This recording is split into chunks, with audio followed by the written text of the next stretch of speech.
everyone. So there was a request for me to go ahead and go over lesson 3-4 day 1 to help some people out on their homework so that they can at least see the steps. So I'm going to head and go over those problems. So without further ado, so again, we're going to take a look here. Here's a pen, write it in black. All right, so in this case, for this WeDo, these first 4 steps don't really make a difference for us, mainly because here we have 2z minus 2 with z already by itself.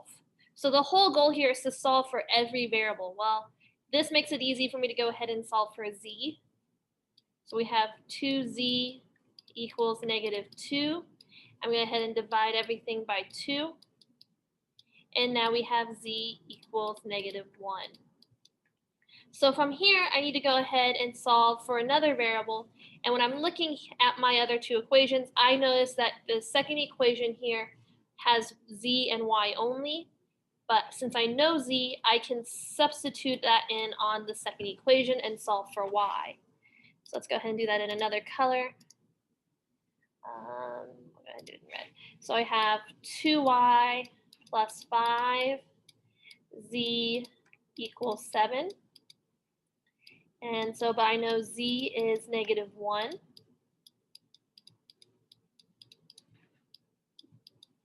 So I'm going to head and just multiply there. So we get 2y minus 5 equals 7. I'm going to add 5 to both sides so that we can solve for y. And so we have 2y equals 12.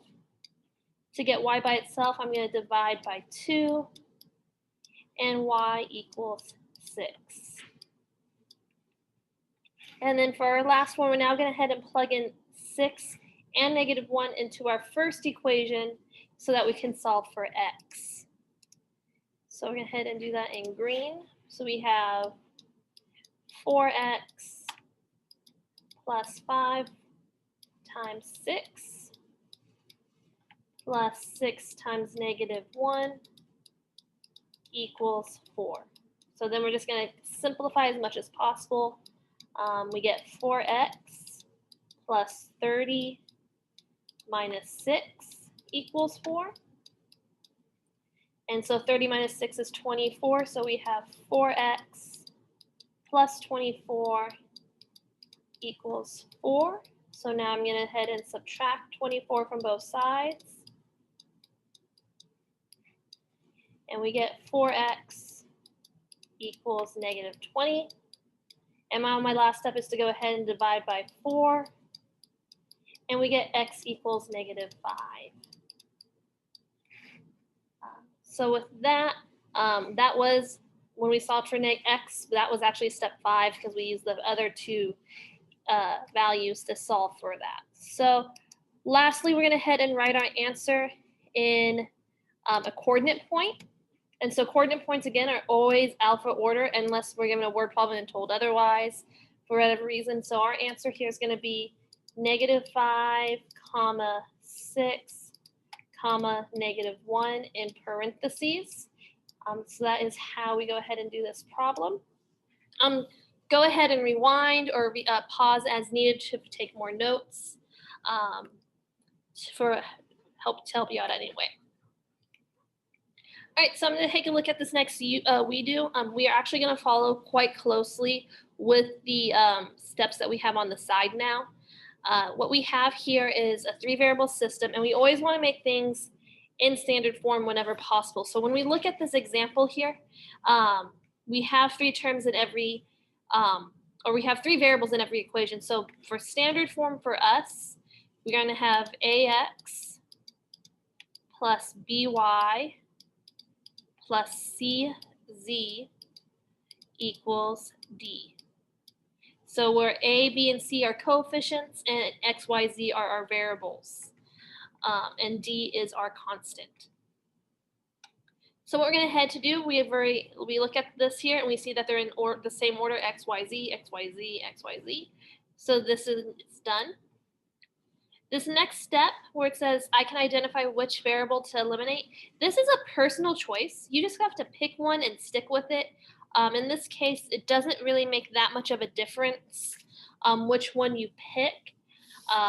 But to help you out, I'm going to actually show the more difficult version of this one, and I'm going to go ahead and eliminate z. And that's because I'll be left with a true two variable system when I do that this time. If I chose x or y, it actually is a little easier in this case because I will get an equation where z is by itself already, and you can solve for z. But in this case, to show you the true steps of what we're looking at, I'm going to go ahead and go with z. So to do this, I actually do start off with labeling each equation as A, B, C. And this is so that I can actually just plan out what I want to do. So looking here, I'm going to have to find a set of pair equations. So this says I can eliminate one variable by using two pairs of equations. Well, if I have two pairs of equations and I have three, that means I'm going to use one of these twice. So I'm going to set them up. And the goal here is to eliminate x.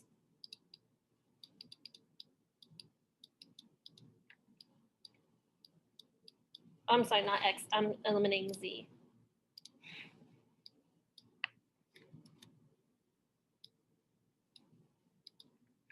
All right, so since we're going to eliminate z, I'm going to take a look here. And I can already see that my z values have opposite coefficients. So on A and B, so I'm going to add A and B together without doing anything special, so we can eliminate that. That means though I need to use C no matter what on my next pair. So looking here, I have a positive 2, so I need to get a negative 2, and the easiest way to do that is to multiply the first one by 2. So we're going to do 2A plus C with the goal of eliminating Z. So to do that, I'm just going to go ahead and set up. So my first one is x plus 2y minus z equals 9. And I'm going to do minus 2x plus y plus z equals negative 1. So when we do this, I get x minus 2x, which is negative x, 2y plus y, which is 3y. My z's will cancel out, and I have equals 9 minus 1, which is just 8. So that is the first one here. My next one is going to be, I'm going to do 2a, so that means I'm going to multiply this entire top equation by 2. And when I do that, I get 2x plus 4y minus 2z equals 18. And then I'm going to add it to c, so I'm going to do 2x, I don't know what I was writing there, minus y plus 2z equals negative 5. So I'm going to get 4x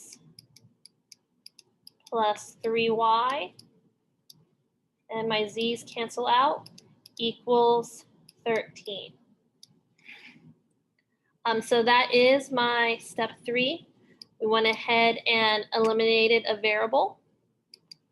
So now let's go ahead. The next step says I can solve the resulting two variable system.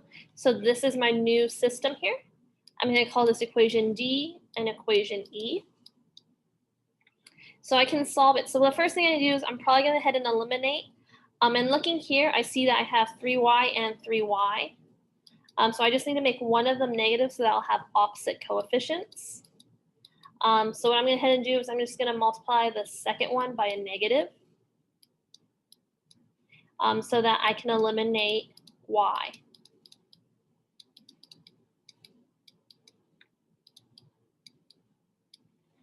So once I do that, so we're going to take negative x plus 3y equals 8. And I'm going to do plus negative 4x minus 3y equals negative 13. Because I'm just going to multiply this one here all by a negative 1. And that just changes all the signs. So that's how I get my second equation. So now I'm just going to add. Negative x plus negative 4x is negative 5x. My y's cancel out. 8 minus 13 is negative 5. And now I can solve for x by dividing by negative 5. And I get x equals 1. Well, since I know x, I can solve for y. So I'm going to do negative 1 plus 3y equals 8. So I'm just going to pick either of them. I could have picked either equation D or E. It doesn't matter. I just chose D. So to get rid of negative 1, I'm going to add 1 to both sides. And I have 3y equals 9. So now I'm going to divide by 3. And I get y equals 3. So I solved my two-variable system. Where are we? Now I'm going to head and solve for my third variable by substituting the values in. And I'm going to pick, if I'm solving for z, it just looks like b would be a good choice since z is by itself and positive. So I'm going to do negative 2 times 1 plus 3 plus z equals negative 1. So now I'm just going to solve for z. Negative 2 plus 3 plus z equals negative 1. Negative 2 plus 3 is positive 1.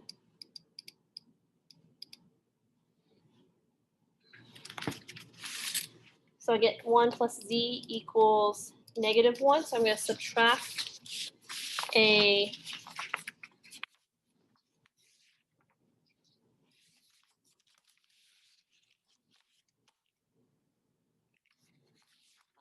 where are we?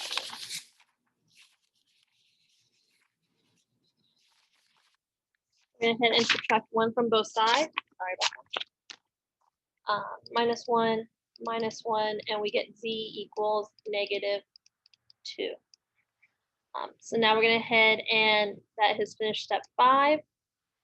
So we're going to head and substitute, we're going to head and write our answer, which is going to be x, which is 1, comma y, which is 3, comma z, which is negative 2, is our coordinate point. And again, if needed, go ahead and pause if you need to.